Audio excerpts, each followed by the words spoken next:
नमस्कार, ये आकाशवाणी पटना है। अब आप अभिषेक दास से प्रादेशिक समाचार सुनिए। राष्ट्रपति ने सामान्य वर्ग के गरीबों के लिए 10% आरक्षण के विधेयक को मंजूरी दी। प्रधानमंत्री नरेंद्र मोदी ने कहा, वर्षों से उपेक्षित गरीब सवर्णों को 10% आरक्षण का लाभ देने के फैसले से समाज के सभी वर्गों का समन्वित विकास सुनिश्चित होगा। पशुपालन विभाग ने कहा, पटना स्थित जैविक उद्यान के साथ साथ बांका और मुंगेर में बर्ड फ्लू की हुई है पुष्टि। और बेगूसराय में पुलिस ने मुठभेड़ में 3 अपराधियों को मार गिराया। राष्ट्रपति ने सामान्य वर्ग के गरीबों के लिए 10% आरक्षण के विधेयक को मंजूरी दे दी है। सूत्रों ने बताया कि सामाजिक न्याय और अधिकारिता मंत्रालय 1 सप्ताह के भीतर इस संबंध में नियमावली बनाएगा। इसके बाद यह कानून लागू हो जाएगा। पिछले दिनों लोकसभा और राज्यसभा ने सामान्य वर्ग के गरीबों के लिए नौकरियों और उच्च शिक्षण संस्थानों में 10% आरक्षण देने संबंधी विधेयक को पारित किया था। प्रधानमंत्री नरेंद्र मोदी ने कहा है कि वर्षों से उपेक्षित गरीब सवर्णों को 10% आरक्षण का लाभ देने के फैसले से आधुनिक भारत और मजबूती से उभरेगा। श्री मोदी आज नई दिल्ली में भाजपा की राष्ट्रीय कार्य परिषद की बैठक के समापन सत्र को संबोधित कर रहे थे। पहले से जिनको आरक्षण की सुविधा मिल रही थी, उनके हक को छेड़े बिना, छीने बिना भाजपा सरकार द्वारा सामान्य वर्ग को 10% आरक्षण का प्रावधान किया गया। आरक्षण नहीं है, बल्कि उन युवा आकांक्षाओं को नया आयाम देने की कोशिश है, जिनको गरीबी की वजह से अवसर नहीं मिल पाते। प्रधानमंत्री ने कहा कि उनकी सरकार ने भ्रष्टाचार से कभी समझौता नहीं किया और पुराने मामलों की भी जांच के आदेश दिए। उन्होंने कहा कि यही कारण है कि आज देश के सभी राजनीतिक दल अपने गुनाहों को छुपाने के लिए एकजुट होकर भाजपा के विरोध में खड़े हैं। इन दिनों भारतीय राजनीतिक इतिहास के एक असफल प्रयोग को महागठबंधन के नाम से प्रचारित करने का अभियान चल रहा है। राजनीति विचार पर की जाती है, राजनीतिक गठबंधन विजन पर बनते हैं। लेकिन ये पहला अवसर है जब सिर्फ एक व्यक्ति के विरोध में सब एकजुट हो रहे हैं। श्री मोदी ने कांग्रेस पर अयोध्या में राम मंदिर निर्माण मुद्दे पर रोड़े अटकाने का आरोप लगाया। कांग्रेस अपने वकीलों के माध्यम से न्याय प्रक्रिया में बाधा पहुंचाने की कोशिश कर रही है। कांग्रेस नहीं चाहती कि अयोध्या विषय का हल आए। इसके लिए भी तो उसके वकील सुप्रीम कोर्ट गए थे। हमें कांग्रेस का यह रवैया भूलना नहीं है और किसी को भूलने देना भी नहीं है। प्रधानमंत्री नरेंद्र मोदी ने कहा कि देशवासी सरकार के कड़े और बड़े फैसलों के साथ हैं और यही कारण है कि देश विकास के पथ पर आगे बढ़ चला है। श्री मोदी ने पार्टी कार्यकर्ताओं से केंद्र सरकार की योजनाओं की जानकारी आम लोगों तक पहुंचाने की अपील की। लोकसभा चुनाव के लिए उत्तर प्रदेश में समाजवादी पार्टी और बहुजन समाज पार्टी ने साथ-साथ चुनाव लड़ने की घोषणा की है। समाजवादी पार्टी अध्यक्ष अखिलेश यादव ने बताया कि दोनों दलों के बीच सीटों के बंटवारे को लेकर अंतिम तौर पर समझौता हो गया है। इधर भाजपा के वरिष्ठ नेता और उप मुख्यमंत्री सुशील कुमार मोदी ने कहा कि बसपा और सपा ने गठबंधन कर कांग्रेस को दरकिनार कर दिया है और उसकी हैसियत बता दी है। उन्होंने कहा कि बिहार में 40 में से 12 सीटों पर चुनाव लड़ने का दावा करने वाली कांग्रेस की गलतफहमी जल्द दूर होने वाली है। राष्ट्रीय लोक समता पार्टी के अध्यक्ष उपेंद्र कुशवाहा ने कहा है कि महागठबंधन में सीटों के बंटवारे को लेकर कोई विवाद नहीं है। आज समस्तीपुर में पत्रकारों से बातचीत में उन्होंने कहा कि 14 जनवरी के बाद इस पर अंतिम रूप से फैसला कर लिया जाएगा।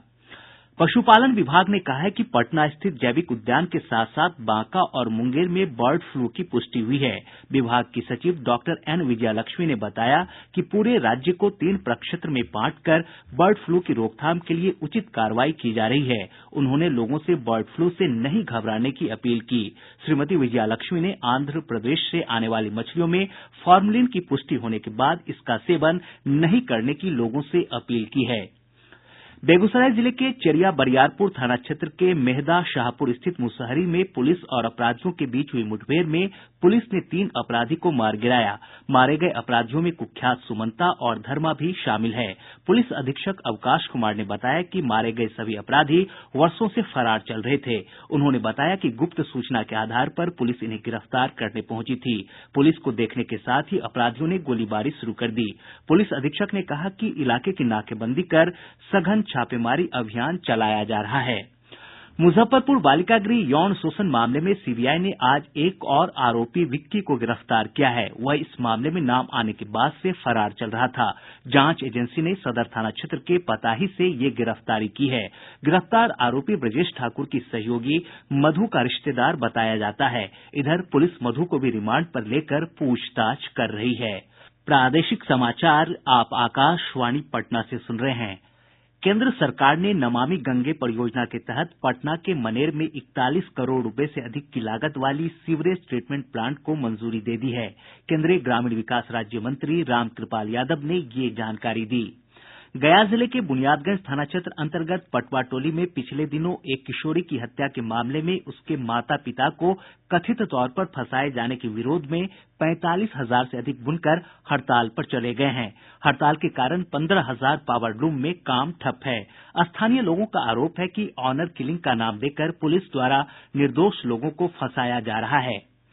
भागलपुर के विक्रमशिला सेतु से लेकर नवगछिया होते हुए राष्ट्रीय उच्च पथ संख्या 31 पर कटिहार तक पिछले 35 घंटों से भीषण जाम की स्थिति बनी हुई है। गुरुवार देर रात जाम लगा था, जो अभी तक बना हुआ है। पुलिस और प्रशासन के वरिष्ठ अधिकारी जाम हटाने में जुटे हैं। गुरु गोविंद सिंह जी महाराज का 352वां प्रकाश पर्व पारंपरिक उल्लास और श्रद्धा के साथ मनाया जा रहा है। 3 दिवसीय प्रकाशोत्सव के क्रम में आज पटना सिटी के गाय घाट से भव्य नगर कीर्तन निकाला गया है, जो अशोक राजपथ होते हुए रात में तख्त श्री हरिमंदिर साहिब पहुंचेगा। कल दीवान साहिब में दशमेश गुरु के जन्म का मुख्य समारोह होगा।